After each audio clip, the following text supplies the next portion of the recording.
Hello, and welcome to Pro Trader Strategies Market Commentary for Friday, July the 28th. My name is Eric Wilkinson. Some of you may recognize me as the Wolfman from CNBC, Fox Business, or even the Wall Street Journal for my commentary on everything from economic to geopolitical and market analysis. Please keep in mind that everything that we talk about in these market commentaries is not a solicitation to buy or sell any of these securities or strategies. At the end of the day, we're here to teach you some different strategies that you can implement into your portfolios, but please do that in your own way.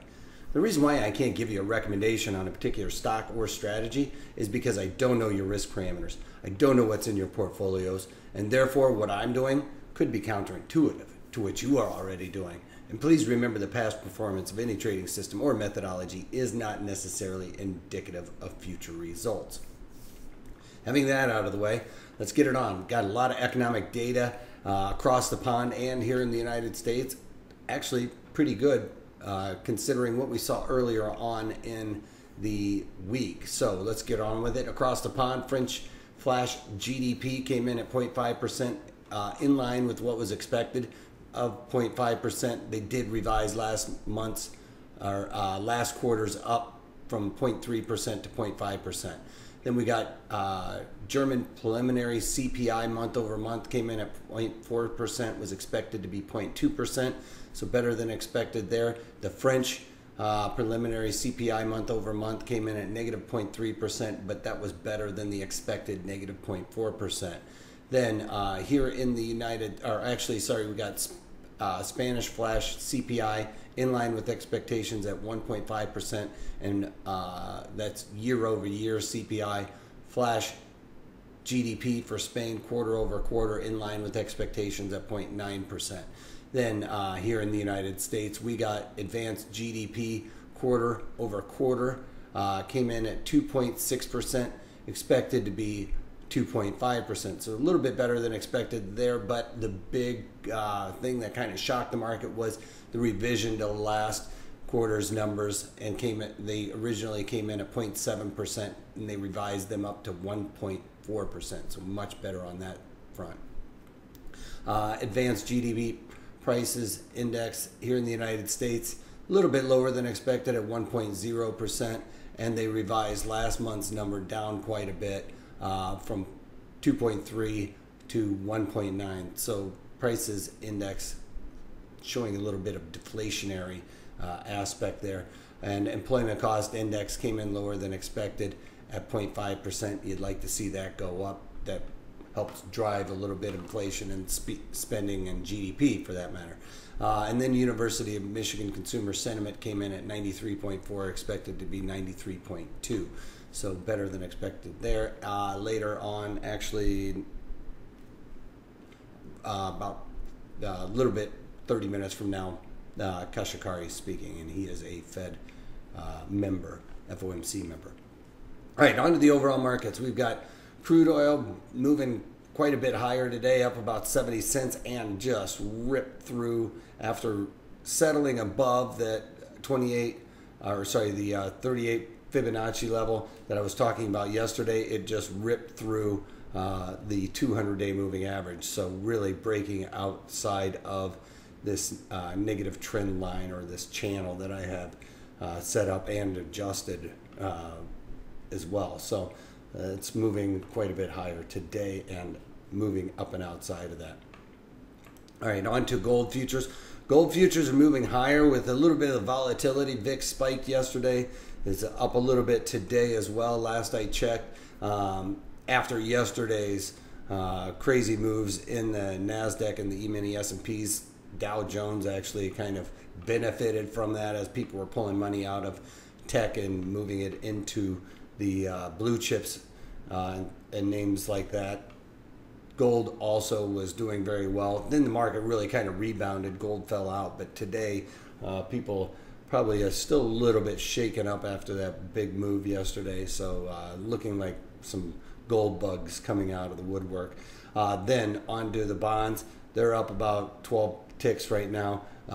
They did the similar situation where they were down earlier on after all of that volatility started hitting the market. The money flew into the bonds, but at the end of the day, today's economic data should leave bondholders wondering about their longs. Dow Jones Industrial Average making a new historical high today again. This is this situation I was talking about. It made its big move yesterday when the NASDAQ was really coming off quite a bit. I got a little bit nervous about the overall market starting to look to make a correction, as you can see here with this NASDAQ move from the high to the low. We can look at it at 59.18 to the low of 58.50. Oops, sorry. The high is 59.95 and the low is 58.44. So, better than $150 move or range yesterday. So today pushing a little bit higher in positive territory, but you can see this just really fell out of bed. When I was doing the market commentary yesterday, NASDAQ was very near its high, and literally in a matter of an hour, everything just fell out of bed, and the algos started going crazy. There wasn't a whole lot of news out there, but the overall markets in the NASDAQ or the tech sector really fell out of bed. That caused me to want to cover my DIA trade, which I'll talk about here in a minute. E-mini S&Ps off on the day. They had their wild ride as well. That still in negative territory today as people are kind of sorting it out. Probably going to be a rush to the Hamptons here pretty soon. But this is what I was talking about. You can see it on the 30-minute chart of the E-mini S&Ps. Just a free fall. When I was doing the market commentary, basically, but it probably got out to you guys, it was probably right around here. And minutes later, boom, it just fell out of bed. So that's 30-minute chart. So that's 1 hour from high to low for the most part. The E-mini S&Ps really, and the NASDAQ's even more dramatic. All right, so with DIA, if you guys remember, I had on a synthetic long in DIA. I had on the August, was long the 215 calls and then short the 215 puts. That creates that synthetic long that I talk about in the webinars. And I originally paid a 85-cent debit, or 65-cent debit. Got out of it for $2.16. So it was a nice winner. I did it pretty small. It was just a little bit of a delta adjustment. I also wanted to play it. If you remember, I was trying to play it for a catch-up trade, if you will, because the NASDAQ was leading its way to the upside, and the Dow Jones just really hadn't made that move yet. So I kind of got that timing right. Okay, XLK. Right now, this is a trade that I added on with XLK. Decided to add a little bit of long, both to my overall IRA and to my margin account. Anytime I really add something to my IRA, I put it in my margin account. Don't always add everything from my margin account in my IRA as an FYI. But anyway, right now I'm working in XLK. I couldn't seem to get it yet, but working the September 54 puts and the 45 put spread for 36 cents. Now that doesn't really follow the rules of my long put spread, or my short put spread webinars. This is just to define the risk in an IRA to kind of limit some of that margin hog that you see in your IRA. So it's really wide, and I'm trying to sell it for 36 cents right now. It's just not getting executed.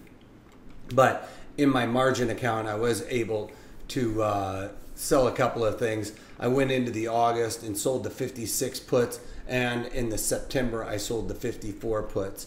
So in the August, I sold them for 35, and in the September, I sold them for 40. So I've got a couple of trades on with XLK, looking for a bullish move. Now that it's back in here, yesterday's big move got me some volatility spike, looking to take advantage of that. I think it was just a little bit of a wanky thing yesterday with the algos.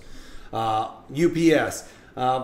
Interesting thing, I kind of read a study just recently that some of the exuberance with online buying is that your brain produces a lot more dopamine. Dopamine's kind of like the high factor in a sense when you get excitement out of something. But your brain produces a lot more dopamine when you're doing online trading because it builds the anticipation of receiving that order in the mail is much stronger than when you're going out into the stores and buying things. Now, I've kind of been a brick and mortar kind of guy in a sense that I like to go there and try the things on and feel them before I purchase. But at the end of the day, so many people can return for almost nothing or for nothing, like Zappos allows you to return for nothing.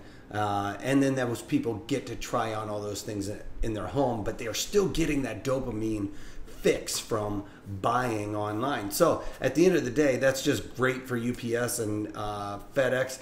UPS got beat up on earnings, as you can see here. They beat earnings by quite a bit. So I decided with the high implied volatility still in UPS to go in there and sell some August 104 puts for 51 cents. So the 104 puts are way down here, as you can see. I think it's going to move higher. I think that people are going to continue to buy online, as we have seen. And just after reading that article on the dopamine, it really kind of got me like, all right, this is an opportunity possibly. All right, Facebook. With Facebook, I went into the August, sold the 165 puts for $1.09. That was earlier this morning. They beat on earnings quite dramatically. Fell off yesterday with the rest of the market. We were talking about this. I put this on as a earnings trade. Got into it early on the big move higher, and the rest of the day, a lot of these stocks just fell out of bed with the rest of them, and decided to go in there, sell some more puts, and try and take advantage of some volatility contraction and directionality. So sold those puts this morning on the open. Same situation with PayPal, got beat up. Remember, I did a PayPal, sold some puts in there early in the morning, gapped higher. It's covered that gap. They did well on earnings. Think it's going to move higher again, although it's probably moved down further from when I put it on. But I did the August again, sold the 58 puts for 86 cents. So I think I'm pretty in the clear here with the 58 puts being lower than yesterday, or a little bit slightly higher than yesterday's move, but although it is starting to move down since I put that on, still think I'm pretty good on that one. I think PayPal is going to do rather well.